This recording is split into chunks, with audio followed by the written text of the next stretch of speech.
In this game, we see the future of chess on display. Alireza Firouzja, currently in the world's top 10, born in 2003. His opponent, born 1 year later, in the top 25 in the world, Nodirbek Abdusattorov. This is a game of strategic depth and real interest, particularly those that are interested in the future of the game. It was played at the Julius Baer Generation Cup. Abdusattorov has white, Firouzja has black. Let us jump right in. D4 knight to f6. C4, E6, knight F3, D5, knight C3, and C5. This looks a lot like the Tarrasch defense, but since this knight at F3 is developed, it does change things a little bit. It's probably more accurate to say this is a symmetrical English. This would normally arrive in that position. C takes D5. Knight takes D5 is the most often played move, but white has a huge plus score here. Firouzja instead takes on D4. And this is one of the differences in the mainline Tarrasch. This would actually be a gambit known as the Hennig-Schara gambit, but instead he can take with the knight. The best scoring move is actually queen to a4 check. Bishop d7, queen takes d4. But Abdusattorov takes with the knight, and now knight takes d5. And after bishop d2, a very interesting position develops. Abdusattorov knows this position very well. He has beaten both Richard Rapport and Nihal Sarin in this exact position. Rapport played bishop to e7. Sarin played bishop to b4. Firouzja chooses to play this move, bishop to c5, gaining a tempo against the knight that is at d4. The knight goes back to b3, and now bishop to e7. If he plays the bishop to b6 after g3 again, this is a huge scoring position for white. So Firouzja plays it back to e7. g3 is played. Abdusattorov is preparing to find Keto, obviously. His bishop on the long diagonal, castles, and bishop to g2.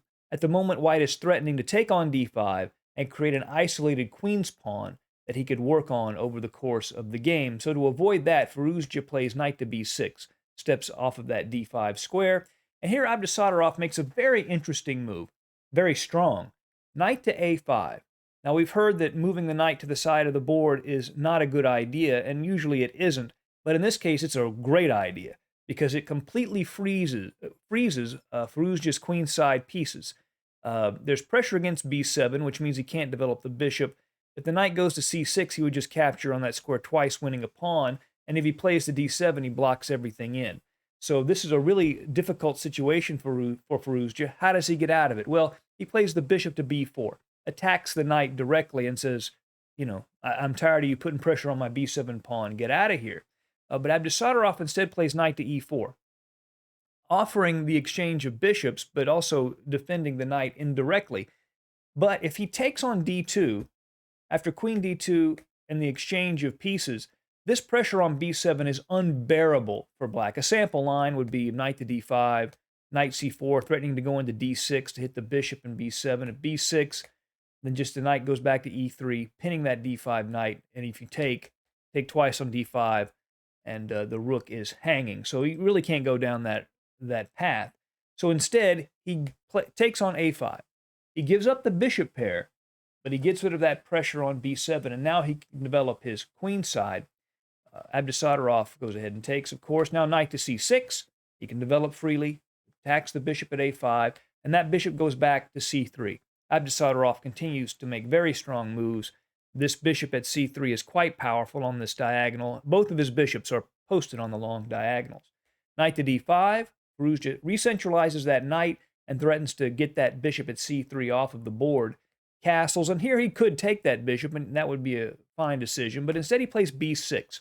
Not only does that keep the knight out of c5, Firouzja can develop the bishop to b7 or a6 if he chooses. So white plays queen to a4. Hits the knight at c6 and keeps that bishop from going to a6. The bishop goes to b7 to defend, and now queen to a3. He could have played bishop d2 to save the bishop pair, but queen to a3, a very interesting idea, basically supporting a knight's invasion on d6. The queen helps the idea that the knight goes into d6, hits that bishop at b7. Firouzja plays the move a5. Not only does that allow him to place a knight at b4, now the bishop can go to a6 without being captured by the queen. Knight to d6 is played. The bishop moves to a6, also attacks the e2 pawn. And here Abdusattorov makes a big decision. he goes ahead and takes that knight on d5, giving up that nice bishop and the bishop pair. But he creates an isolated queen's pawn that he's now going to attack. ed5, rook f to d1, directly attacking that pawn already. Firouzja plays the knight to e7, defending the pawn. e4, looking to open up that file with the rook aiming right at the queen. The queen moves up to d7. If he takes on d5 here, then rook a to d8, and black is actually doing fairly well here. If the knight goes back to e4, which he has to get away because it's being threatened with capture, then after knight to d5, black is actually doing pretty good in this position. So Abdusattorov instead plays the bishop to d4, threatening to take the pawn at b6. de4 is played, now knight to e4, rook f to d8, and he can't take on b6 here. He would lose because queen takes rook takes queen, rook takes king g2 check, and then boom, bishop f1, rook to d3 check with an attack on the king and the bishop. So instead he plays the queen to f3 with all kinds of really nasty threats of the knight jumping into f6. In fact, if it were his move right now, he could play knight to f6, and this actually would be decisive.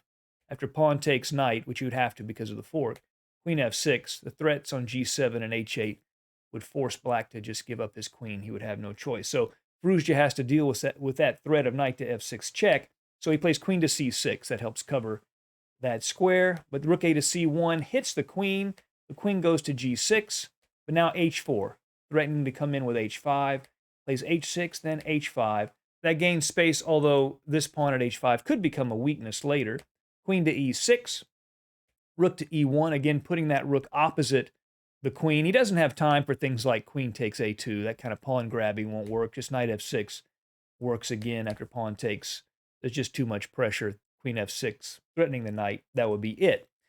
So Firouzja plays queen to f5, offering the exchange of queens, hoping to relieve some of the pressure, and the queens do come off of the board. He's hitting the bishop at d4 right now, so that bishop goes ahead and grabs that pawn at b6. So for the moment, Abdusattorov is up a pawn. But rook to d to b8 creates x-ray pressure against b2, but Abdusattorov can take on a5. So now rook takes b2. He's threatening the pawn at a2, and we're beginning to see Firouzja's pieces have become quite active in this position. Now, the best move for white, the equalizing move here, is bishop to c3. Hits the rook, covers that square on d4. He gives up the a pawn, and it would probably end in a draw. But Nodirbek, Abdusattorov, decides to keep the pawn at a2. And believe it or not, this is a terrible blunder. It looks like the most natural move in the world, and it takes a top-flight player, I think, to exploit this idea. Knight to d4. This is the key idea for Alireza. He's threatening to come into f3, fork the king and the rook, and this is a very hard situation to deal with. In fact, I don't think he can deal with it. He plays rook e to b1, offering the exchange of rooks and moving it away from the threatened fork. But then rook takes b1 check, rook takes b1, and now this powerful idea, bishop to d3, attacking the knight and the rook, and this is incredibly hard, really impossible to deal with. If he plays the rook to e1 to defend the knight, then knight to f3 check leads to a quick, he just wins, a whole rook. If the bishop takes the knight, he takes the other knight. That's it. So instead he plays the rook to d1. It looks like he's saving the situation by attacking the bishop and the knight, but it doesn't work because of this idea, knight to f3 check from Alireza, and here Nodirbek Abdusattorov resigned. The idea, of course, is after king g2, bishop takes e4. Not only has he won a piece, but he's setting up a discovery, and that is that. So in this battle of the young titans, Alireza Firouzja is the victor. I hope you enjoyed the game. See you again soon at Chess Talk. Goodbye.